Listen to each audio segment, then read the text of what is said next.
for a new adventure.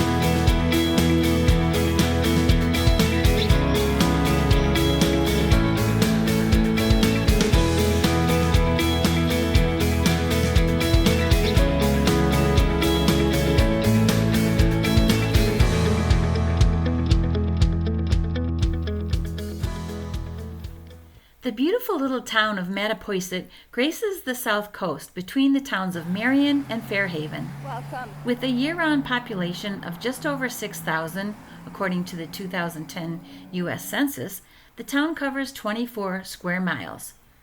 Once a part of Rochester, Mattapoisett was incorporated in 1857. As you will see, we had a fun day exploring the beauty, history, food, and culture of Mattapoisett.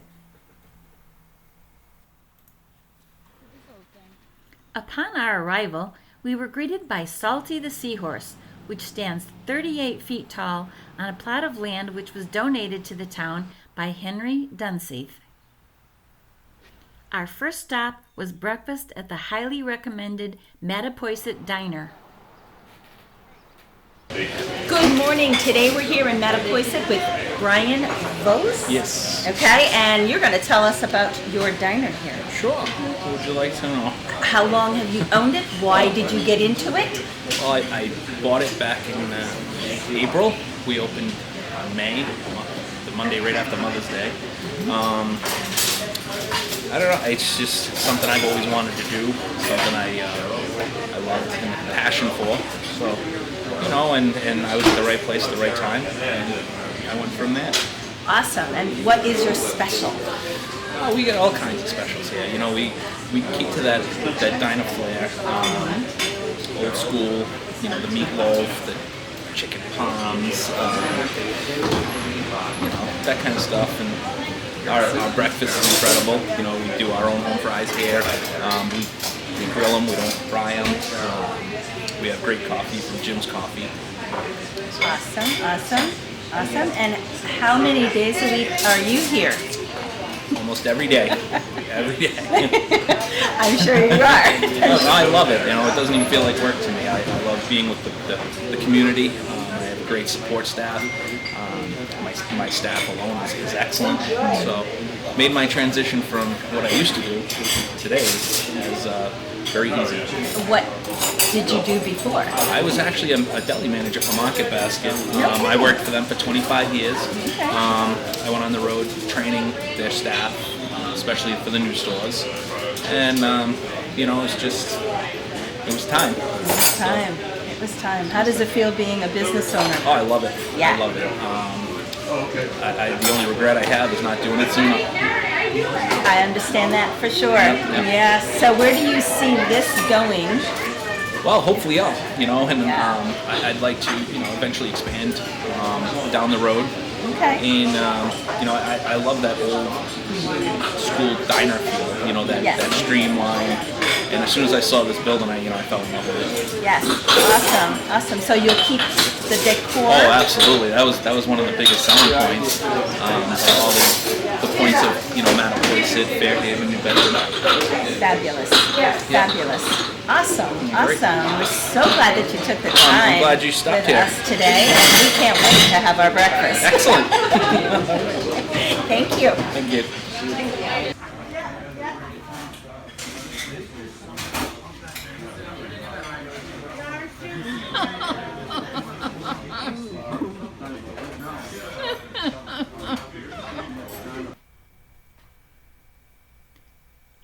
A ride around town near the waterfront found Debbie and I drooling over the beautiful architecture. Beautiful houses. That's what people said. There's a lot of really neat houses. Oh, look Love at that one. that. Oh my goodness. Oh, I love it.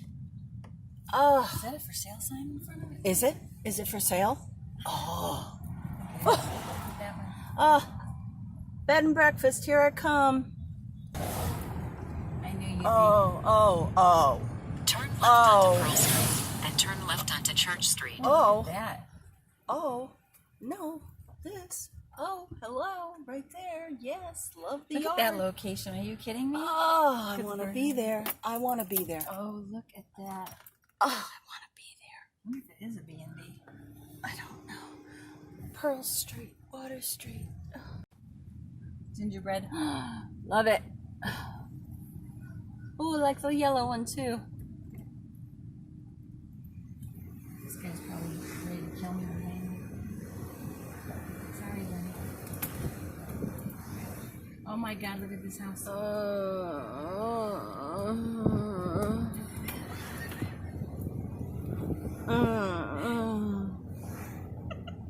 This guy's trying to good. Oh, this is North Street. Oh, okay. We're gonna be heading up. Must be headed in the right direction. Oh. We're gonna hit the big street. Oh. Oh, this is a nice street. Oh. Debbie's drooling. I'm drilling. Oh my goodness gracious me, and it's for sale. Hello.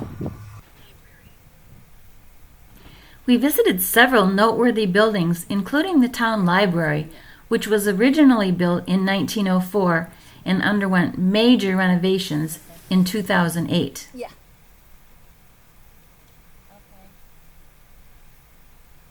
The Oh, destination yes. is on your left. The old center school is now the senior center. Council for the Aging.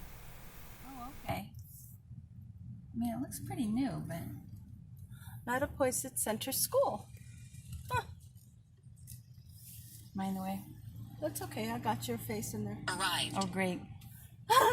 My nose will break it. Oh, stop. Told you, stop you talking about my girlfriend that way. We spent some time with Dr. Jeffrey Miller, director of the Mattapoisett Historical Society, at their museum and carriage house to learn more about the town's rich history. Hi, we are here with Jeff Miller, and we are at the museum here in Mattapoisett, and Jeff is going to tell us all about the museum and all about Mattapoisett. Originally, the town was part of Rochester. Yeah. So you know how we have Mattapoisett and Rochester and Marion around here. They were originally all one town. That was all of Rochester. Okay. Mattapoisett eventually split off from Rochester in 1857. Okay. And the reason that they split off, the reasoning at the time at least, was that they didn't want to go all the way into the center of Rochester for church services. It's too far. So that was okay. like the main Sure. sticking point for the people who lived way down here. Right. What we were really known for is shipbuilding, which came in. There were early shipyards, a couple people building ships in the sort of 1750s Okay. up the Mattapoisett River, and then it really took off in the 1800s, after the War of 1812, when whaling really took off, Right. and commerce and shipping was really important around here. So people started building ships in the harbor down here. And that was a big business. That's why we have this whole sort of little village part of town. And then after the Civil War, that business kind of died down. And shipbuilding, there just wasn't a demand for it anymore. And the last ship that was built here was the Wanderer, which is why you see that name all over here. The paper is called the Wanderer. Really? Yep, so on and so forth. You see the name everywhere. It's because it was the last ship that was built here. What had happened is in the 1850s, the railroad was put in. Came all the way down here, linked to New Bedford and Fairhaven, and Okay. from there on up to Boston. Right. So towards the end of the 1800s, you start getting wealthy people from Boston coming down here, and Mattapoisett kind of becomes the sort of summer resort. Oh, okay. Yeah, thank you so much for taking the time to talk Oh, with you're us welcome. today. You're welcome. Yeah, it's really, really interesting, and we appreciate it. All right. Cool. Thank you. Yep, thank you. Okay. So what happened with that is that used to be on the town hall, as you can see, it says town hall on it. And one, I don't know the exact year, I guess you can kind of figure it out, 1940s-ish. There was a group of sailors, a group of people on a cruise who came into town and went and had a good time at one of the local establishments and thought that it would be a great prank to steal the sign off the town hall. Oh no! I believe that this was a like rival sailing club. I don't remember exactly where it was from, New York or something, I think. They took it and they sailed off. And it ended up, I guess they were, were kind of too embarrassed to bring it back. Oh my gosh! And so it stayed in someone's attic for like 50 years or something. After hearing those fascinating facts about the history of Mattapoisett and checking out the town hall right next door, we headed down to the harbor area to explore some shops, including the Mattapoisett General Store.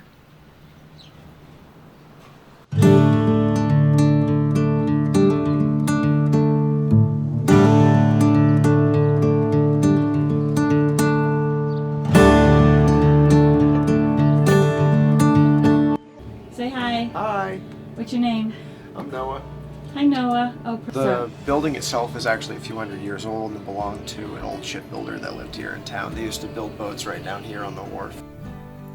The building that houses the general store was built in 1798, but has been many things over the years, from whaling shipyard sail loft to carpenter shop, dry goods store, dentist office, bakery, and now the town wharf general store. Because the waterfront is such a big part of Mattapoisett, we took some time to hang out at Shipyard Park.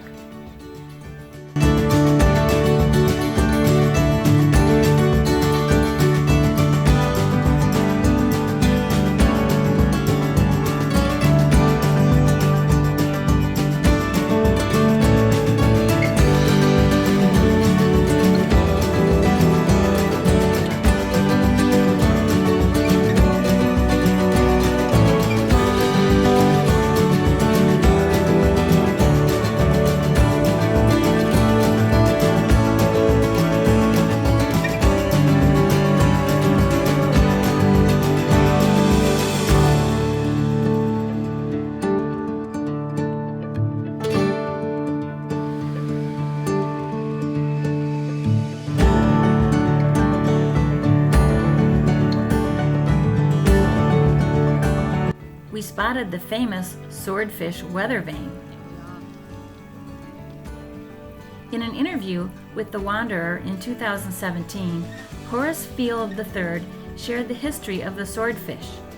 His great-uncle, F. Gilbert Hinsdale, had the swordfish made as a weather vane for the top of his boathouse at 20 Water Street.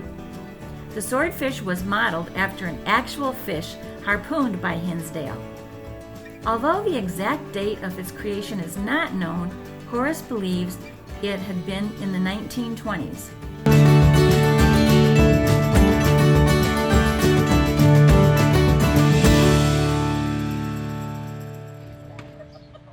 We also got to meet Assistant Harbor Master Jill Simmons, a retired cop and fascinating woman.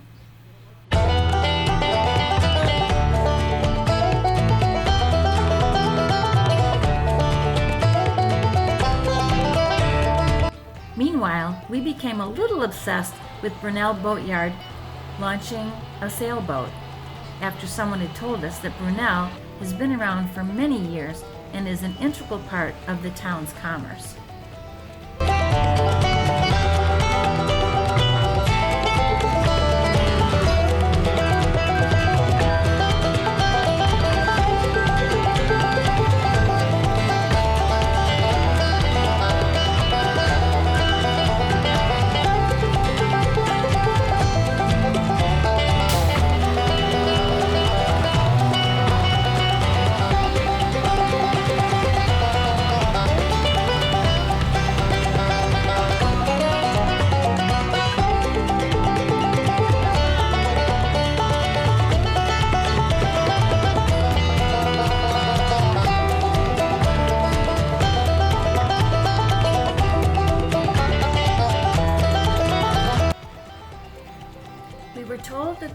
Bridge on River Street was a must-see, and it didn't disappoint.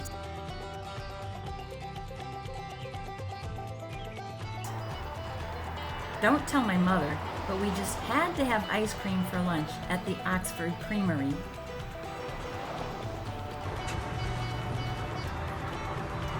All right.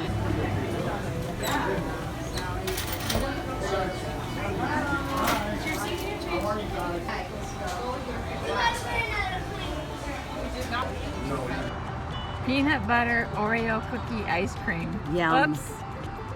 We didn't get the picture in time. I ate it all. Open your mouth so we can see. I ate it all. Yeah. No dogs in the park. Oh, look at how pretty. I want to live there. Right, in the lighthouse. One of the highlights of the day was a tour of Ned's Point Lighthouse. In 1831, John Quincy Adams wanted a light here because of the whaling industry. Mattapoisett produced more whaling ships than any other place. Over 400 whaling ships came out of this harbor. In 1835, it was lit, so it's been here for over 180 something years. And in 1923, it went electric. So they sold the house, and it was taken to Wings Neck, and then the Coast Guard maintains ownership, but they sold the property to the town of Mattapoisett for the park. And if you look at the park, it's very well maintained. Very. So as the Coast Guard Auxiliary in 1993 took over the care of the light from the Coast Guard. So the Coast Guard's responsible for changing the bulbs, and the Coast Guard Auxiliary is responsible for the rest of it. And many years ago, there was an older couple, they set up tours, and as they could not physically do it anymore, a man named Bill Cody restarted the program last year, and now we have to have at least two. It's nice to have 3 or 4, and we get it open 2 days a week during the summer. Awesome. Perfect. So that's it in a nutshell. Thank Awesome.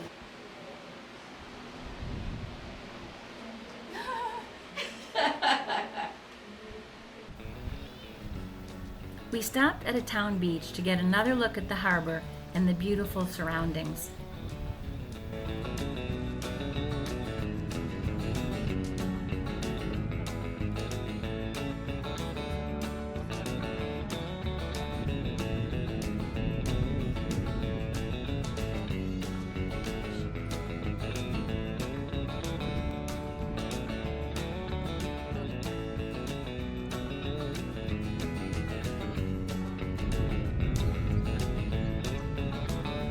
Then we went into a cute little shop called Wings and Things and found a treasure trove of birdhouses and feeders, wind chimes, and all kinds of beachy decor.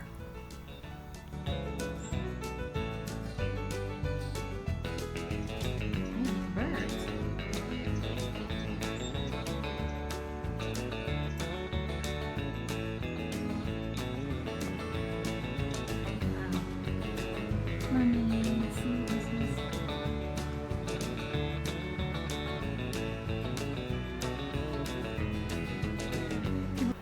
We were told not to miss Mahoney's hardware store, an unlikely tourist spot, but which houses Catherine's Corner, seemingly its own little gift shop full of fun local items.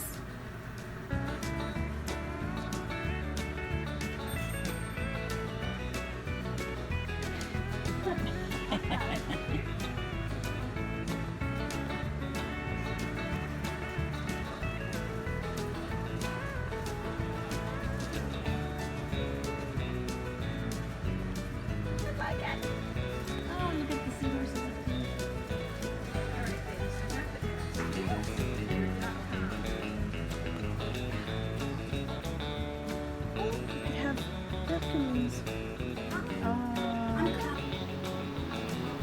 We ended our Mattapoisett adventure with dinner at the inn on Shipyard Park. We got one last view of the harbor while we enjoyed their delicious food.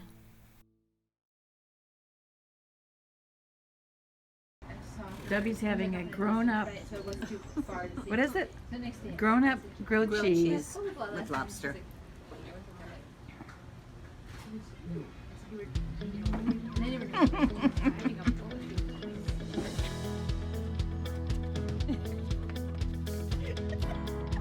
I'm a little teapot, short and stout. That was my first dance when I was 5.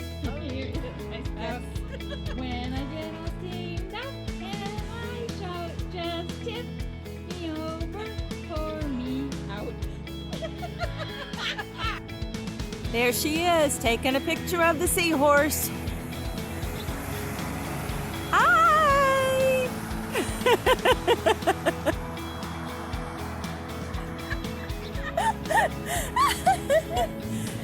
Thank you, Mattapoisett, for a fantastic day.